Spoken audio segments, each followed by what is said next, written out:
മർദ്ദനത്തിൻ്റെ കാര്യം പറഞ്ഞപ്പോഴാണ് ഇപ്പം നിരവധി പോലീസ് മർദ്ദനങ്ങളുടെ വീഡിയോകളും CCTV ദൃശ്യങ്ങളും ദിനംപ്രതി പുറത്തു വന്നുകൊണ്ടിരിക്കുകയാണ്. ഈ കാര്യങ്ങൾ പറഞ്ഞപ്പോൾ പഴയ ഒരു കാലം, എൻ്റെ ചെറുപ്പകാലത്തുള്ളൊരു സംഭവം.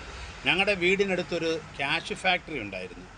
അവിടെ ഒരു തൊഴിൽ തർക്കം വന്നു. മാനേജരും ഒരു ലേഡി സ്റ്റാഫും തമ്മിലൊരു ചെറിയ തർക്കം പരിഹരിക്കണമെങ്കിൽ അന്ന് പുനലൂരിൽ നിന്ന് പോലീസ് വന്നേ വെക്കും. അന്ന് കിഴക്കേത്തേരിയിലുള്ള കോശി എന്നും പറഞ്ഞൊരു SI, പുള്ളിയെ 6 അടി നീളമുള്ള ആജാനബാഹു ഒരാൾ, ഭയങ്കര കപ്പടാ മീശയും തോളയിലൊരു ചാട്ടയൊക്കെ ഇട്ടുകൊണ്ടാണ് പുള്ളി വരുന്ന വഴിക്കൊക്കെ കിട്ടുന്നവരെയൊക്കെ അടിച്ചിട്ടാണ് പുള്ളി വരുന്നത്.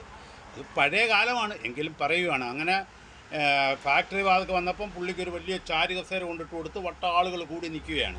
അപ്പോൾ ഇങ്ങനെ ഓരോ കാര്യങ്ങളിങ്ങനെ ചോദിക്കും. പുള്ളി ചിരിക്കത്തൊന്നുമില്ല, ഭയങ്കര ഗൗരവത്തിലാണ് പുള്ളി ഇരിക്കുന്നത്. അങ്ങനെ സംസാരിച്ചുകൊണ്ടിരിക്കവേ അവിടെ നിന്ന് ഒരു പ്രായം ചെന്നൊരാൾ, കുന്നിക്കോട്ട് തന്നെയുള്ള ആളാണ്, പുള്ളി പറഞ്ഞു ഇതുപോലെ ഇവളുമാർക്കൊക്കെ ജോലി കൊടുത്തതിൻ്റെ സഹായമായിരിക്കും ചെയ്തതെന്ന് പറഞ്ഞാൽ ഇയാൾ കസേരയിൽ നിന്ന് കുതിച്ച് ചാടി ഇദ്ദേഹത്തിൻ്റെ പള്ളക്കല്ലവിടെ കുത്തി പിടിച്ച് ജീപ്പിലോട്ടൊരു ഏറാണ്. പ്രായം ചെന്ന ഒരാളാണ്. പുള്ളി ജീപ്പിനകത്ത് കയറിയിട്ട് ഒന്നും മിണ്ടില്ല, ആർക്കൊന്നും മിണ്ടിയാൽ അന്നേരം അയാൾ അടിക്കും. അതേ രീതിയിലുള്ള ചിരിക്കത്തൊന്നുമില്ല.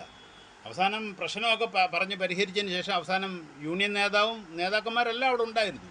അതിൽ ഒരു നേതാവ് കുട്ടംപിള്ള എന്ന് പറയും, തലവൂർ കുട്ടംപിള്ള എന്ന് പറയും. പുള്ളി വന്ന് പറഞ്ഞ് പുള്ളിയെ അങ്ങ് ഇറക്കി വിട്ടു. അത് അടിയന്തരാവസ്ഥ കാലത്ത് പോലും ഇതേപോലുള്ള കാര്യങ്ങൾ നടന്നിട്ടില്ല. ബ്രിട്ടീഷുകാരിവിടെ ഇന്ത്യയിൽ വന്നിട്ട് ഇവിടുത്തെ ആളുകളെ കൊല്ലുകയും അടിക്കുകയും ഇടിക്കുകയും ഒക്കെ ചെയ്തെങ്കിലും വളരെ ക്രൂരമായ കാര്യങ്ങളത്. നമ്മുടെ നാട്ടിൽ ഒരു പോലീസുകാരനൊരു ജോലി കിട്ടുന്ന ഒരു തൊഴിലിന് വേണ്ടി ഈ ഇടി കൊള്ളുന്നവനും ചിലപ്പം പോലീസിൽ അപേക്ഷിച്ചിട്ട് നിൽക്കുന്നവനായിരിക്കും. പക്ഷേ സ്റ്റേഷനിൽ കൊണ്ടുചെന്ന് ക്രൂരമായി തല്ലിച്ചതയ്ക്കുകയും മനസാക്ഷിയില്ലാത്ത രീതിയിൽ പെരുമാറുകയും ചെയ്യുമ്പം ഇവന്മാരുടെ ഈ കാക്കി ശരീരത്തിൽ കയറുമ്പം അതിനകത്ത് എന്തോ ഒരു ദിവ്യശക്തി ഉള്ളതുപോലെ ഇവന്മാർക്ക് അങ്ങ് തോന്നിപ്പോകുന്നതാണ്.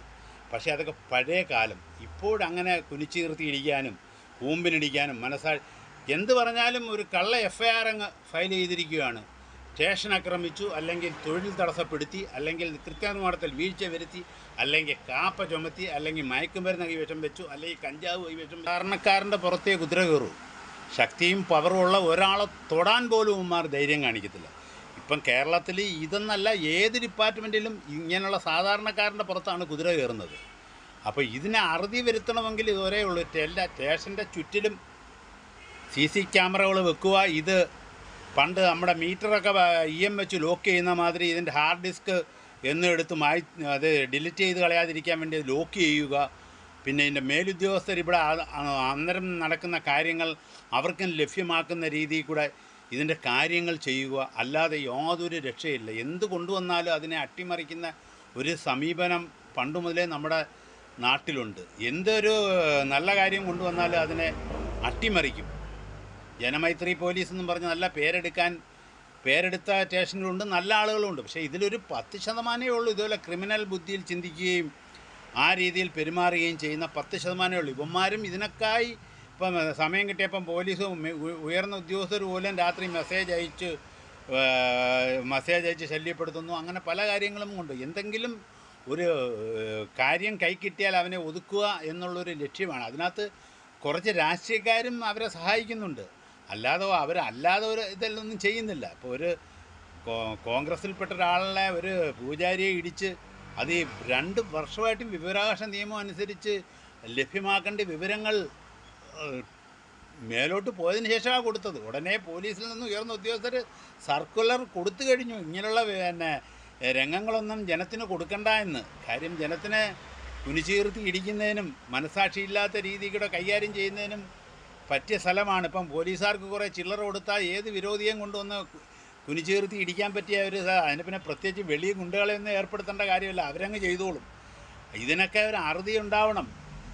സാധാരണ ജനത്തിന് ജനങ്ങളുടെ കാര്യങ്ങൾ പരിഹരിക്കണം. അല്ലാതെ പാലം കെട്ടിയത് കൊണ്ടോ തുരങ്കപാത ഉണ്ടാക്കിയത് കൊണ്ടോ കുറേ റോഡുകൾ ഉണ്ടാക്കിയത് കൊണ്ടോ ഒന്നും ഇനി തുടർന്ന തെരഞ്ഞെടുപ്പ് ചിലപ്പം വോട്ട് കിട്ടിയില്ലെന്ന് വരും, തുടർഭരണം ചിലപ്പോൾ സാധ്യമായില്ലെന്ന് വരും. ജനങ്ങളുടെ സാധാരണക്കാരൻ്റെ വിഷയങ്ങളിൽ ഇടപെടണം. മൗനം പാലിച്ച് മുഖ്യമന്ത്രി മാറിയിരിക്കുന്നു എന്നുമല്ല അതിൻ്റെ ശരി.